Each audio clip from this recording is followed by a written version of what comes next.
President Trump is pushing forward with his plan to reshape the federal government with layoffs across a number of agencies continuing over the holiday weekend. NBC News senior White House correspondent Garrett Haake is bringing us the latest.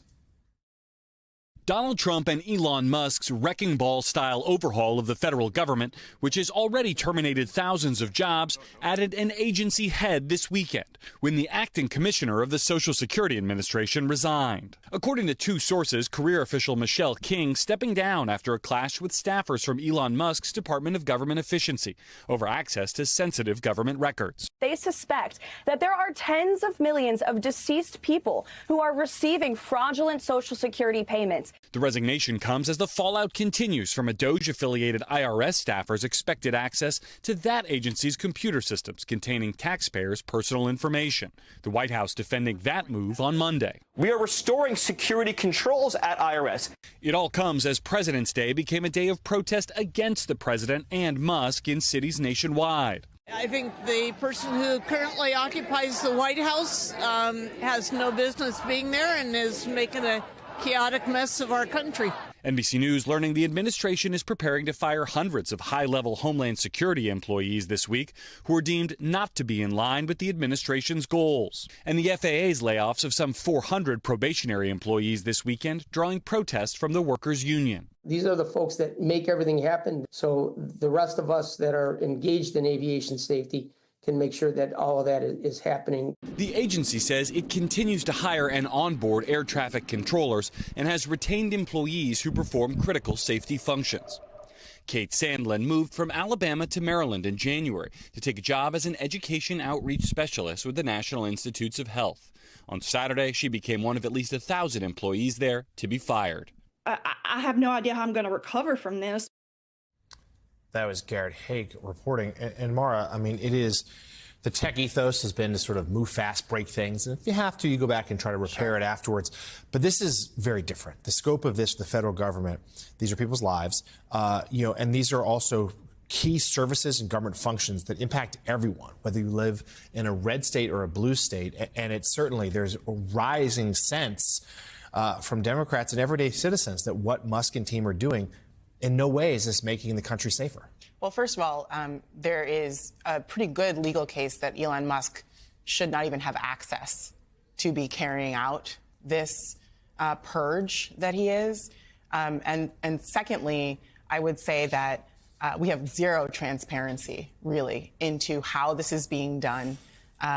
Really, I think the message that the American people need to be hearing more is like, all of this is being done, this slashing and burning, to essentially prepare the country for Donald Trump's tax cuts to the wealthy. And there's got to be a way to pay for that. And what's going to happen is that everyday Americans in their everyday lives are paying for it already.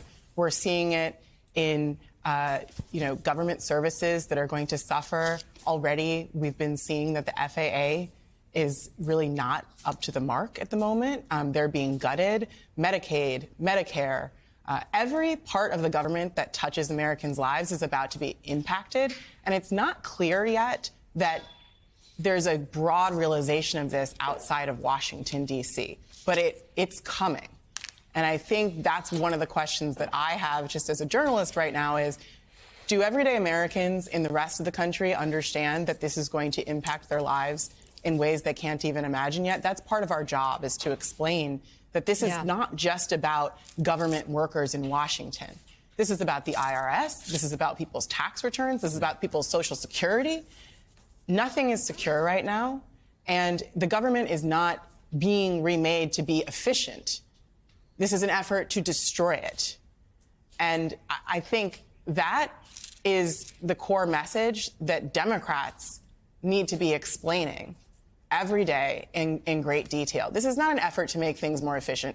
Every American understands there's ways to make government more efficient. Nobody is against that. But this is not an effort to do that. This is an effort to destroy the government so that it's easier for oligarchs and the Heritage Foundation to do whatever they wish. Well, we all, I think most Americans agree and support the idea that we need to get rid of tax fraud and abuse in government. I mean, it's why I got into politics so many years ago, to to balance the budget. And we did it 4 years in a row, and we made tough cuts. But you don't balance the budget the way that this is happening right now. I mean, you talk about how this impacts Americans. We're talking about, laying off, just randomly laying off people at the FAA when actually we need more people in the FAA right now. They're laying people off there. So you're talking about air safety for our families. You talk about food safety. You're talking about safety for the air that we breathe, for the water that we drink. Even epidemics, if you're talking about the flu and being able to track that down. We're not even talking about pandemics here. There's so many ways the government touches our life. But here's the thing, Steph, really quickly to you, and then I'd love to get John in here. Here's the thing. What they're cutting won't come close to taking care of the $36 trillion debt, won't come close to bringing down the deficit, the trillion-plus deficit, won't even come close to paying for a fraction of Donald Trump's proposed tax cuts.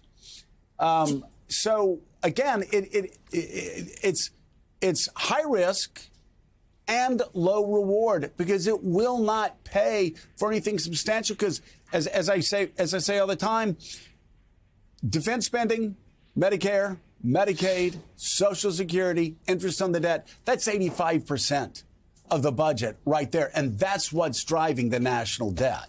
Joe, it doesn't even come close to the daily interest payment we incur covering the tax cuts. But let's just go back to Social Security for a moment, because Elon Musk has now put it out there, and you heard that soundbite from the press secretary saying, we suspect that tens of millions of dead Americans are receiving Social Security payments. Here's what's super important. Let's say that's true. If it is, let's have at it. Let's have Elon Musk at the White House. Let's have him testify under oath before Congress and show his work. Because every American out there wants that cleaned up. So if it's true, let's have at it. But the fact that that we're just hearing this in dribs and drabs, we're putting it, Elon Musk is putting it out on his social media site where half of his posts, he starts with the word bruh. This is the United States of America. And if Elon Musk is, if there's all people out there going, listen, aren't we lucky that the most successful businessman of our time is taking his time to do this? Sure, you know what? I'll buy that. But can you imagine when Hank Paulson was the Treasury Secretary, if he maintained his position as chairman and CEO of Goldman Sachs while he was our Treasury Secretary? That's where we are. Let me just say this. Elon Musk's 7 companies have received $20 billion in government contracts, and he is still running these companies and has had no significant security clearance. We're allowed to ask for more. Yeah, and some of these government agencies have been looking into business practices by some of Musk-owned companies. Yes, all those investigations and lawsuits, though, are gone now. Yeah, all of them gone. And to Mara's point, no transparency whatsoever. So, John Hyman, let's turn to the politics of this, because as a bunch of folks just said, yes, broadly speaking, at 30,000-foot level, cutting government waste, cutting government fraud, that's all popular. Americans like that. But it also does seem that people don't really understand what's going on, how this could impact their lives. Do you see this becoming something more of a political story, maybe a thorny one for the Trump people, or in this media ecosystem where it's just this fire hose and it's impossible to keep track of anything? Do you think that largely people will just nod and say, OK, look, he's busy, he's doing things? Well, Jonathan, I think the question is, there are going to be a lot of people who supported Donald Trump, probably all of them, who are going to applaud these cuts and think that the impression that they're being given, that major efforts are being made to reduce the size and scope of government in a reasonable way, get rid of waste, fraud, and abuse. Joe, one of the few people around who has the memory that some of us do of commission after commission that we've seen in our careers that have gone in to try to tackle the deficit, to tackle the debt, and have looked at the problem, have said, we're gonna get after this here. We're gonna get waste, fraud, and abuse. And they got in, they found a little bit of waste and a little bit of fraud and a little bit of abuse, and then they looked up and saw the 85% of federal spending that went to those big entitlement programs and defense spending and interest on the debt, as Joe said, and realized unless we're willing to take on entitlement reform, unless we're willing to take on defense spending, we're not going to get anywhere. Elon Musk, I think, came in not understanding that. The Doge team did not get that. They came up against that reality. And now, having made grandiose promises about reducing the size and scope of government, are now doing this kind of willy-nilly across the board cutting that, to your point about the fire hose, creates the impression. And for the individuals who are being fired is obviously very consequential.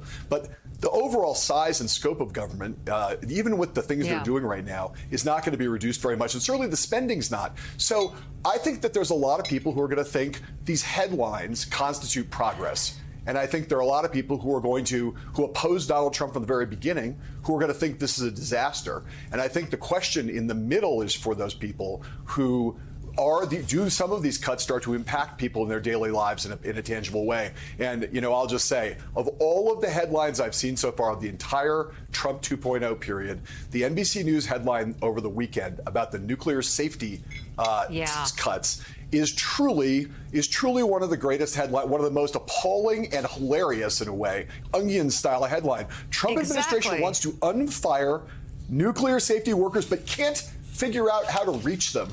That is a headline that is truly, if you pulled it from the Onion a year ago, you would have thought it was really funny. And that it epitomizes the entire approach of the administration. It's madness, but the politics of it remain unclear. And I think we're going to find out a lot more about that once the tax cutting effort really starts. Yeah. I actually thought it was the Onion. I had to read it a few times.